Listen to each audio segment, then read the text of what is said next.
This is part 3 of our Honda TRX400EX top-end rebuild. If you need help with disassembly, inspection, or preparation, check out our other videos in this series.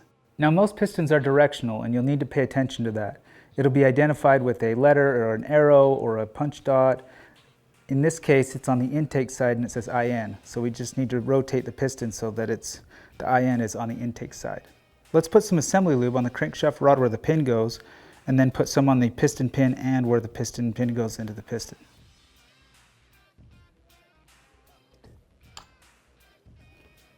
Now let's install the circlip.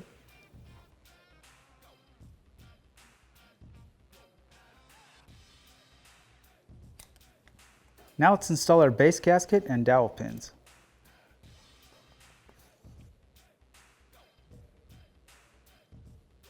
Now let's install the O-ring onto the cylinder base and put some assembly lube on the skirt. Now let's fish the cam chain through the cylinder and install the cylinder onto the piston. Don't forget to remove your rags. Now when you do this, take your time. It's pretty tedious.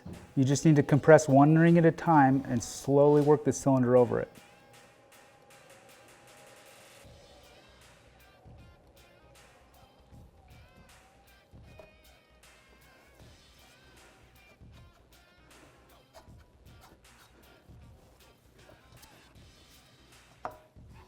Now let's install the cylinder bolts. Put a little oil on the threads first before you install them.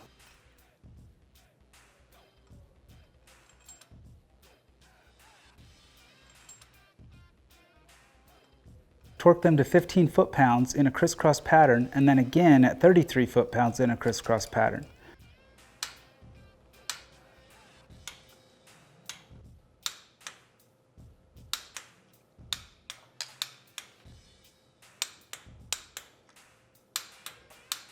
Then we'll install the two side bolts and torque them to 9 foot-pounds.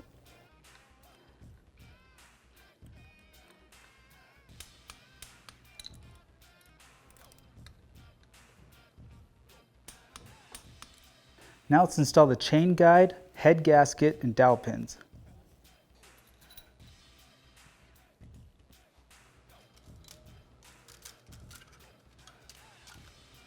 Now let's take the cylinder head, feed the cam chain through it, and install the cylinder head.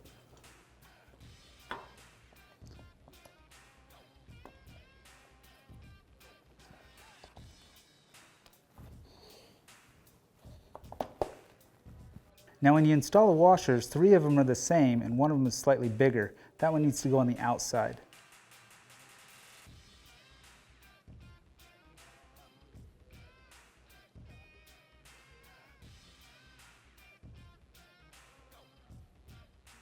Now let's take a little oil and put it on the threads of the studs and then install our cylinder nuts and torque them to 15 foot-pounds in a crisscross pattern.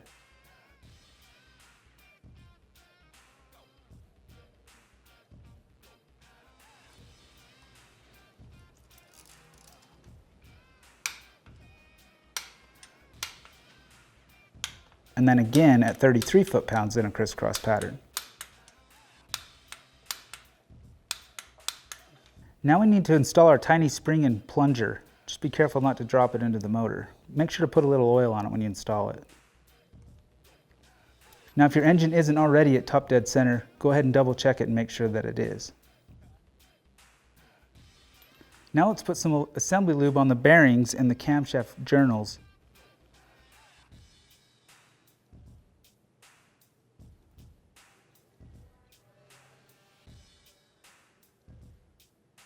We'll go ahead and remove our cam chain wire, put one bearing on the camshaft, install the camshaft, and slide the chain over top of it. Then we can just let it rest there. Then we can grab our cam chain sprocket. Now it is directional. It says out on it, so that needs to go to the outside. So we'll go ahead and slide that on along with the bearing.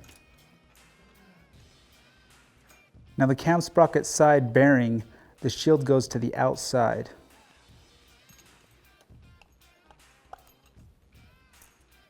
Now we need to make sure that the cam lobes are facing down. Now on the cam sprocket there are 3 identification marks. There are 2 that need to be horizontal, or go to the horizontal plane of the head, and then the top one needs to face vertical. Now if we slide the cam chain over the gear, we can line those marks up. Now we're off a little bit here, so let's just move one tooth. Now they're lined up with the plane of the head and it's facing vertical. Now we can slide it up onto the camshaft. Now take your time with this, and it needs to be right. If it's wrong, you could damage your motor. So double checking in your OEM service manual is pretty important, and make sure to get it right. Now on this motor, you need to make sure the cam lobes are facing down. There's 3 marks on the gear. 2 of them need to be horizontal with the case, and 1 needs to be facing directly up. And this all needs to be done with your engine at top dead center compression. Now if you're not sure if you're 1 tooth off, you can go ahead and grab the sprocket and try and rotate the cam slightly. And you'll see that there's a little bit of play there. Now take your finger and push in on the cam chain tensioner so that the cam chain is tight.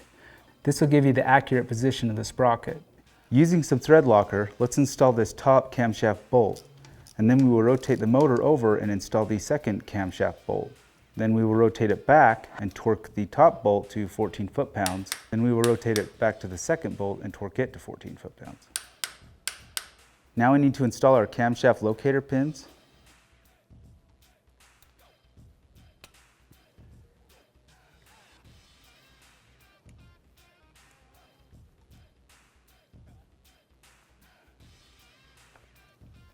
Now let's install a new gasket on our cam chain tensioner and then install it into the motor and torquing the bolts to 14 foot-pounds. Now when you do this, you need to make sure that the cam chain tensioner is retracted.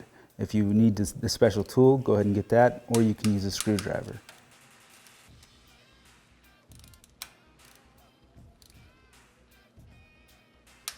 After we torque these bolts, we can go ahead and release the tensioner.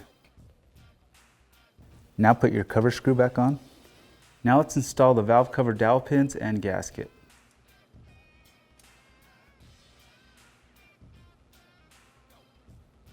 Now let's put some assembly lube on the cam lobes and cam journals.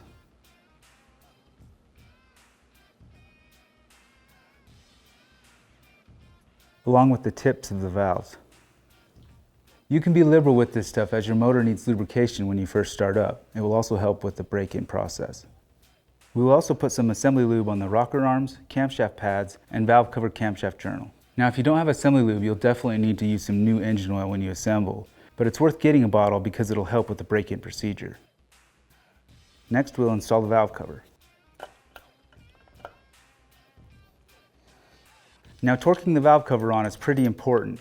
We will start by installing the large bolt, followed by all of the smaller bolts, and we need to torque all of them in a crisscross pattern to 4 foot-pounds.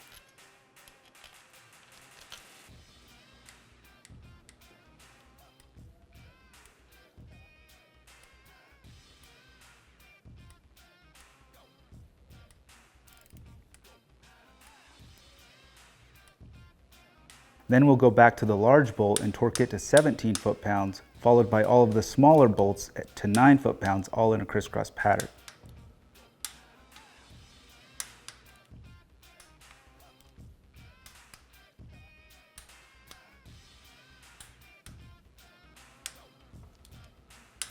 Now we need to adjust the valve clearance. The spec for the intake is 4 thousandths and the spec for the exhauster is 5 thousandths. To do that, we need to break our lock nuts loose and adjust the bolt in until it touches. Then we need to back it off slightly, stick our feeler gauge in, and adjust it down to the feeler gauge. Now there's some finesse with this, so you need to hold the bolt tightly, work your feeler gauge back and forth and slightly adjust it. Then you need to hold it steady while you tighten the lock nut. Now just double check it. Now if it seems a little too loose, you need to repeat that process so that there's some light drag on your feeler gauge.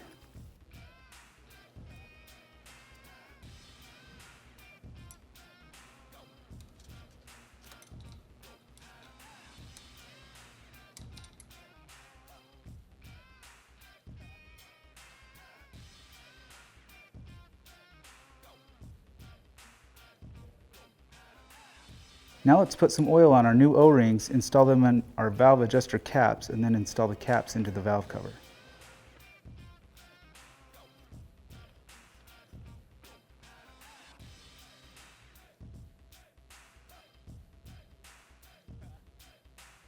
And then torque them to 7 foot-pounds.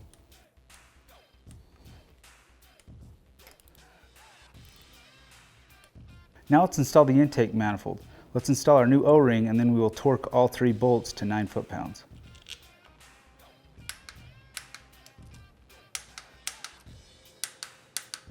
Now let's install the spark plug, torque it to 13 foot-pounds, followed by the timing plugs. We'll torque those to 7 foot-pounds.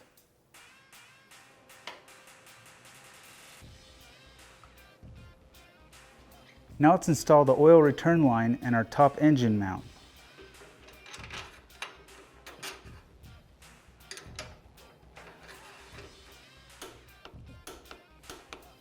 Now let's install our new exhaust gaskets and then we'll install our exhaust.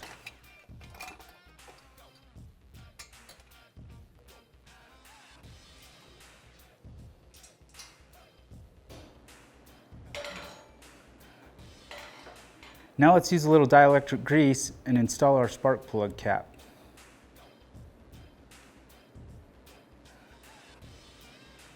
On a side note, anytime you rebuild your motor or top end, it's not a bad idea to go through your carburetor and clean everything.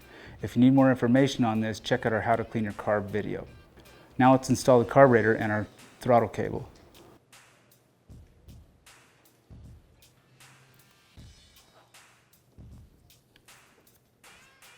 Now let's install the tank tray, followed by the airbox.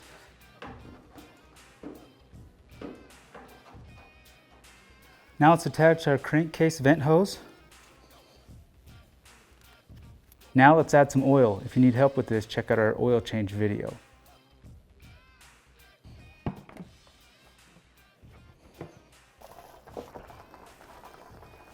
Now let's use some dielectric grease and connect our electrical connectors and install the front fender.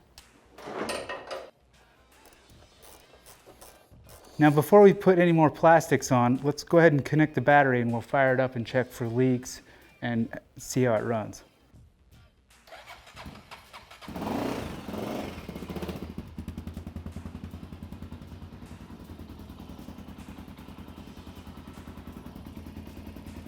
Now let's install the plastics in the seat.